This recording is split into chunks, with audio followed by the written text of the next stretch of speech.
Roundtable comes from a very diverse cultural or religious background. So let's start by talking about how your unique experience has influenced your view of God as a father. Cynthia, do you want to start us off? Sure. I kind of was raised in the culture of like, you know, you do things in order to receive love. So I think that that's really kind of how I viewed God, just doing things like acts of service, which is not a bad thing, but I always felt like I had to work in order to gain approval. I had to be somebody specific, do things a certain way, act a certain way, you know, I don't know, always be doing the right thing. And if I messed up, it was kind of like you're not going to be good enough. And I think that I always viewed God as someone who I would just never be really good enough for. And until, you know, that truth was spoken into me. And yeah, I just realized that, you know, I don't have to be perfect in order to receive his love. So I think that's kind of, yeah. Yeah, that's so powerful. And it's so easy for us to begin to feel like we have to perform and we have to be perfect or else God wants nothing to do with us. Yeah. Jessica, what about you? Yeah, so my dad was definitely more absent in the picture. And so similar to Cynthia, I had to work to get his attention a lot, or I had to find a way to do it on my own. And so if I didn't do it, it didn't get done. And so a lot of times in my relationship with the Lord, I've had to work to get his attention sometimes, or I feel like I have to, or I just like divvy up tasks. And I'm like, all right, God, you got this one, I'll take the rest. Like, you don't need to be present for this one. This one's easy, I can do this one, but you know, like, I need $1 million in my account, so I'm going to leave that one up to you. But this one over here, this one, I can, you know, get up and make my bed. So I'll be disciplined in that area. But I think that sometimes, since my dad wasn't around, it was easier for me to kind of take ownership from a younger age. And so a lot of times, God is our father. Like, we are supposed to lean on him and be more codependent than we are independent. So a lot of the time I took it on myself to try to figure out a way to do things, or figure out the next step on like who I was supposed to become, instead of asking the Lord, like, is there a way I should be doing this? Like a child does with a father, of is there a best way for this, instead of trying to figure it out my own and fall. And I think that now that I'm an adult, it's so much easier to try to do it on my own than lean on the Lord first, especially because I'm an adult. I'm supposed to do it by myself. You're supposed to be independent, and especially now in this culture of feminism, and I'm like a woman, and like be brave and be bold. And then I'm like, all right, Lord, I'm not bold here though, so perhaps you should step in. So I think that I've had to shift my way of thinking of, do I need to be leaning on the Lord more in this area, or have I tried to be doing it on my own? Yeah. Oh, that's so good. And I know I totally resonate with that, because I try and take it all on myself, and I'm like, oh no, God, I got this, bro. But he's like, no, you're my daughter. Let me love you. That is so powerful. Daisha, what about you? So I think for me, I am similar to both of you guys in the way that I struggle to see God as a father in my relationship with my dad. So he was in and out of the picture growing up, very just not consistent, absent sometimes, there when it looked good for him to be there.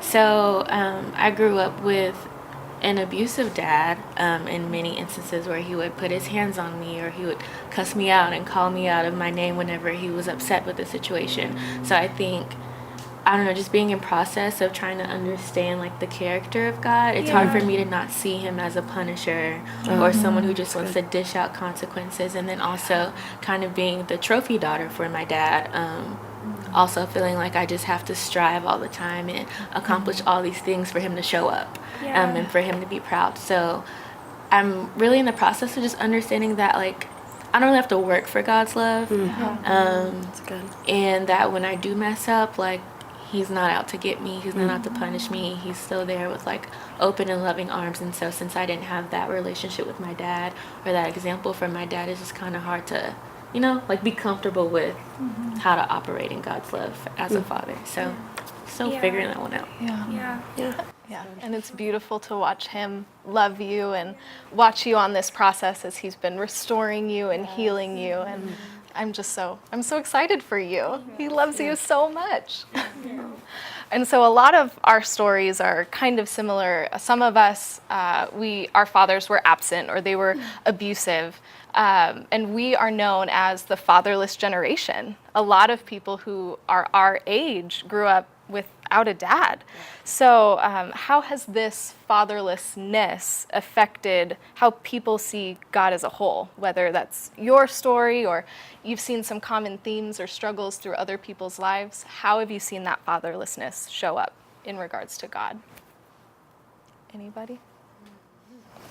Yeah, I think that they've kind of hit part of that in talking about it and just sharing their personal experiences and journeys of God being absent. I had a very present father, so I have a very different story, but what I've seen in working with other women and talking with other women and engaging with them is I think that as being labeled as this fatherless generation, we are then left striving for attention and affirmation and worth and value. And so part of my struggle and part of what I know a lot of women our age struggle with is seeking that worth and value in someone else, because a father speaking identity into his daughter is so vital. We see the impact it has on a little girl who's happy and go lucky and free and able to be childlike, and the difference with a little girl that has issues at home and how she behaves around other people. And so I think that the biggest visible impact that I've seen is just this sense of we're searching and we're striving and we're reaching for validation, for value, for worth, for acceptance, and things other than Christ. And that's because we didn't have a picture of who God is as our Father clearly. We didn't have a picture of a father who stayed, or a father who loved unconditionally, or a father who just was faithful even in his family. We've seen too many images that have skewed our perspective, yet every piece of our innate being in our hearts, which you all touched on, and I think we would all agree, wants our earthly father to love us and accept us, right? We desire it so badly, and how can that not resonate and be the same with our heavenly Father? We want his approval, we want his acceptance, we want his love. And so I think that as a culture that's fatherless, we then now are overexerting the striving, even in the spiritual sense, not just the physical sense. It translates across all boundaries. Yeah, and also I think too, there is an aspect of belief that we create on our own because of what we see in other people's lives. Yeah. I know for me, my dad is amazing. He loves me. He does. And he showed that in a way of providing and in a way of always giving, freely. But also I didn't know fully that he would accept me with open arms, even knowing all of my junk. A whole year ago, I shared with my father and my father, a lot of the trauma that happened to me in my life as a child that I'd never told him before. And I told my mom because my mom was a safe place for me. She's comforting. And my dad is he's big and he would kill somebody if they tried to hurt me, So telling him about what happened in my life, being sexually abused and being harmed as a child, I expected him to be angry with me. And I think that's just a belief that we create. And and my dad gave me the complete opposite response of standing there with arms wide open, just waiting to embrace me and love me. And that is the true image of who a father is. And for us, we just believe that this happened and he's going to be angry. We don't give him an opportunity. I think that's much like that with Father God. It's we haven't really given him the full opportunity to just love us in our mess and in our junk. And I think that's kind of that's just a belief we've created as a culture. Yeah. I agree with that too. So my mom, she got married when I was in high school to my stepdad. And that's all he's ever do is try to love me, try to be there for me in a lot of ways. And I always push that away because I'm yeah, but you're not my dad, So the things that he was trying to show me, I didn't know how to accept it because it wasn't from who I wanted it to be from. It was always going to be subpar and never good enough. And so same thing like you said, just expecting him to be mad at me or not understand, or I don't know, not really be with me on that level because I'm not his biological kid, kind of stopped me from building a really close relationship with him. And I've gone through a really tough season just recently. I'm still walking through to where I have no choice but to let all the support I can get in. And so opening up to him about these things and just seeing how real he is with me about his own upbringing, being raised as a foster child, like he met his dad for the first time like 3 years ago, and they kept in contact for a month, and then his dad ghosted on him again. Like, we have so many more similarities, and I think so. I'm having to let him in and like know that he's a protector, and he can still love me just as much as like I would want my real dad to. And so kind of going through that process with my stepdad, I'm going through the same process with God at this time too. Because I think a lot of times in life I've rejected God and like the love he's tried to show me, or just understanding who he is, because at the end of the day it's like, but I want it from my dad and I'm not getting it, so I can't get it from anyone else. So same thing, just being open to that and accepting of the love and stuff that is being provided and offered to us. It's good. I guess it's my turn. I've been trying to think of an answer this whole time, but it's difficult for me because I feel like my experiences with my dad, like growing up, he's always been so warm and welcome, and it wasn't actually until I got a little bit older and started understanding God more as a father, like knowing how loving he is, and just like I walked into this after growing up thinking he hated me, and fully as a 20-year-old adult I was like, oh, he's gonna love me no matter what I do, like this is amazing. And so I went from taking him to comparing him to my real dad, and I just think about like knowing my dad now, as you get older your parents kind of become more of your friends. That's how it is for me. So I feel like I'm able to talk with my dad more about like the things my older brother does that like upset him, and all these things. I'm like, my dad, like he loves us, he truly loves us, but he loves and he still expects stuff from us in return. So it's funny for me because I always thought my dad loved me, but still I'm like, I know you love me, but God is like the perfect father, of course. So yeah, I guess I don't know if that answers the questions, but that kept coming to that's mind. great. Yeah, it's really good. It's great. Because really, like, the truth is that God freely gives and he doesn't want anything back. Because his love is so big, it's like endless. Yeah. You know? Yeah. He doesn't need anything from us. So good. For me, I had two very present parents in the house, but they also worked a lot, and I'm the oldest. So for me growing up, it was really hard for me to process my emotions and to truly share like how I feel, and just be open to sharing my trauma, sharing like when I'm sad, sharing when I'm angry. And because I was the oldest, I felt like I always had to suppress my emotions to protect my brother and my sister, and sort of like be a parental figure to them as well when my parents were absent. So growing up, my initial reaction to who God was that he's a distant. He's very distant. If I'm upset, I can't share that with him. If I'm angry, I don't have the right to be angry. I sort of have to like be the stronghold of my family and be the stronghold for myself.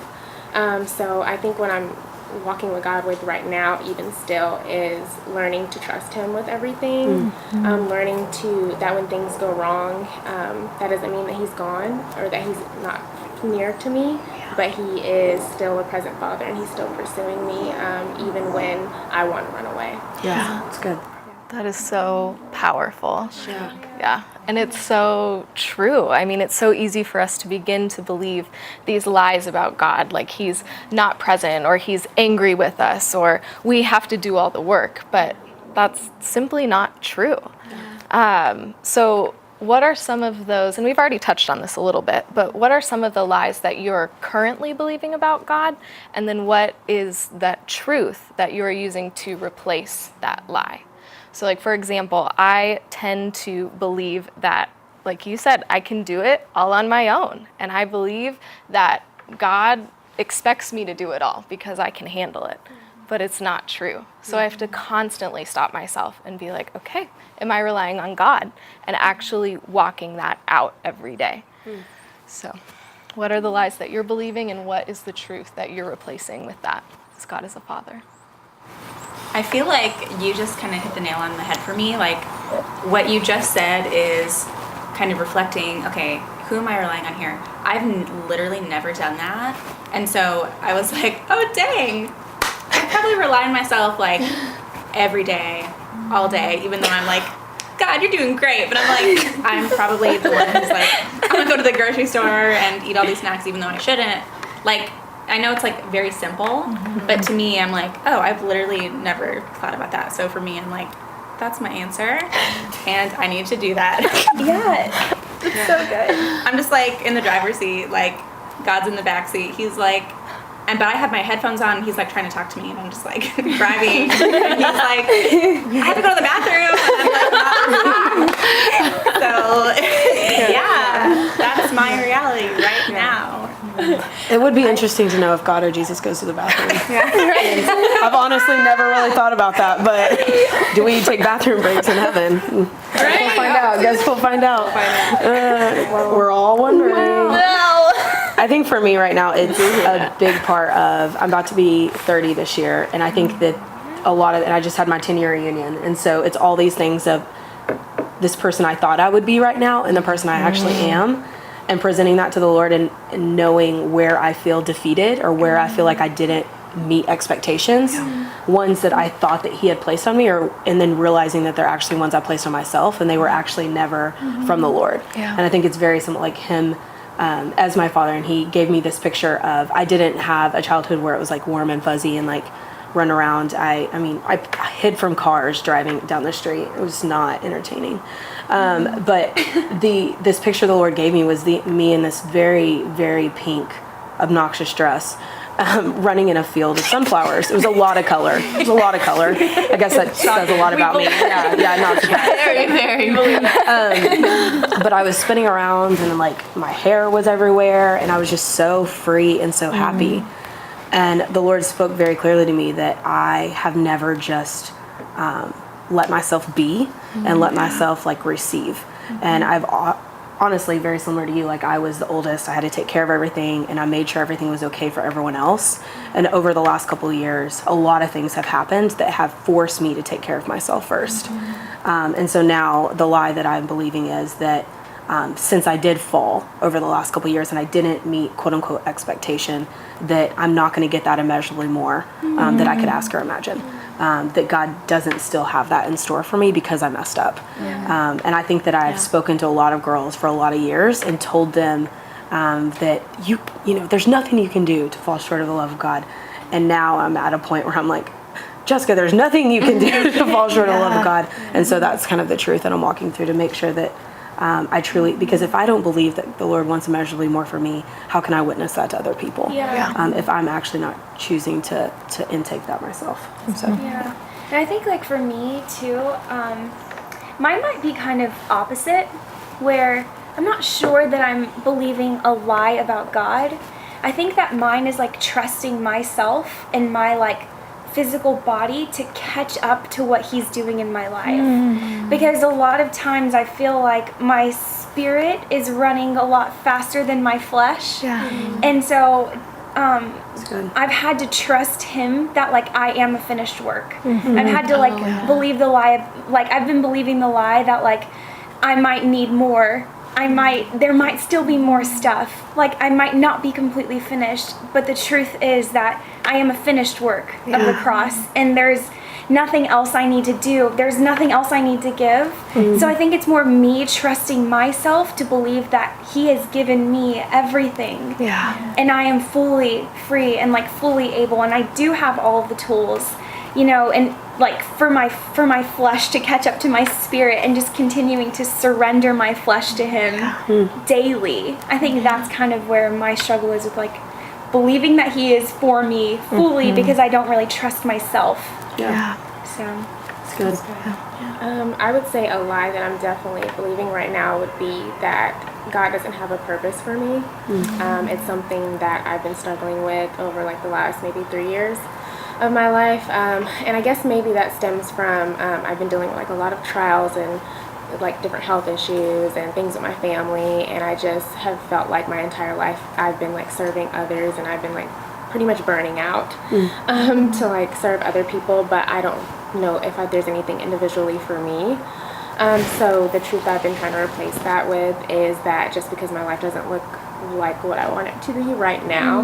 Doesn't mean that the Lord isn't still working on my journey and where I'm going, and that the trials that I'm experiencing now are going to probably be used for the purpose that He has for me later. So I'm trying to believe that even though it's hard right now, that things are going to, there is a harvest season, and when that season comes, I'm going to be able to walk into the next season victoriously and be able to share my testimony with others. So good. Love it. I'll go.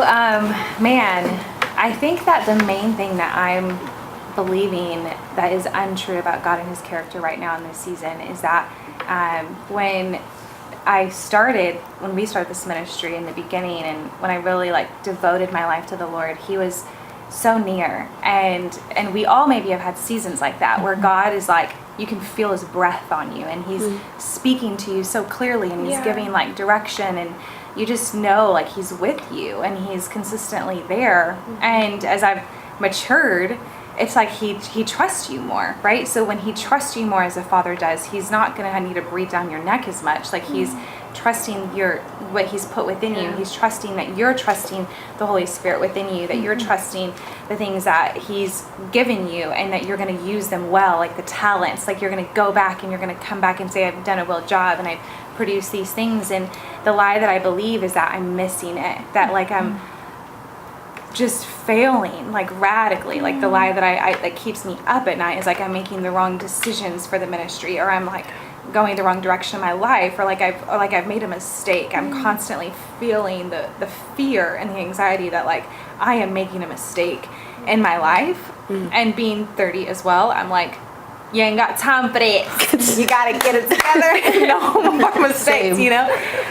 But the truth, I know that God just keeps repeating to me over and over and over again. And even this past week, I spent some time with other leaders, and we talked and had a very similar conversation. I said, the truth I know God is saying to me is that He trusts me. He speaks it over me all the time. He trusts me. Like he trusts me with this. Like He trusts me with the direction that I'm leading this ministry. He trusts me with like the direction I'm taking my life. He trusts me in anything that I do that's of my flesh. Like He's gonna correct. Like it's not out of His power to put it in the right place, to go to the right space in the right direction.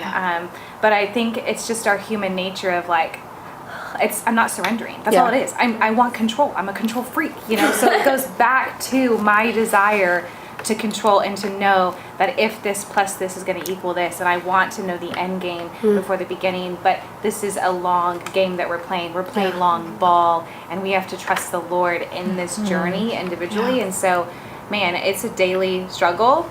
Today, I felt the weight of it, you know, as we're sitting here recording this, I feel the weight of it, but I know and trust that the Lord is going to do what He wants to do in and through us. So good. So a lie that I still struggle with is that God is only good when I'm good. And so the truth that I've literally just been like Googling and reading every devotional and every freaking sermon to try to really grasp is grace, and that it's unmerited and it's undeserved and it's endless. So no matter, like really training myself to understand that concept so I can rest and not feel like I have to do everything and be in control of everything and do everything perfectly to attain like this love that He has for me, because it's already there. Like even when I mess up, it's still there. There's nothing I can do for it to go away, because I can't earn it in the way that I can't. The same way I can't earn it, I can't do anything to lose it either. That's good. But, you know, growing up, having to be that person that feels like they're always in control and always doing something right because of the relationship that I have with my dad. Now that I'm here, I'm having to train myself to like get rid of like 23 years of like feeling and thinking this way about God. And thus like how I see myself and how I operate professionally and in my personal life. So just replacing that lie with like the truth of God's grace, and that you can't earn it, and it's never going to go away, and it's always there, and He's always good even when you're not. That's really good. It's good. Really good. good. So true. Yeah. And God is so good. I think that's kind of where we're all coming to, is even when our circumstances look crazy, or they don't look like we want them to, or we're not where we thought we should be, or, we're not, our flesh is way behind our spirit. Like, God is still good, and he is still loving, and he is still present, and he's not distant, he's not shaming us, he's not disappointed. Yeah. He is still overwhelming us with love, which is absolutely incredible.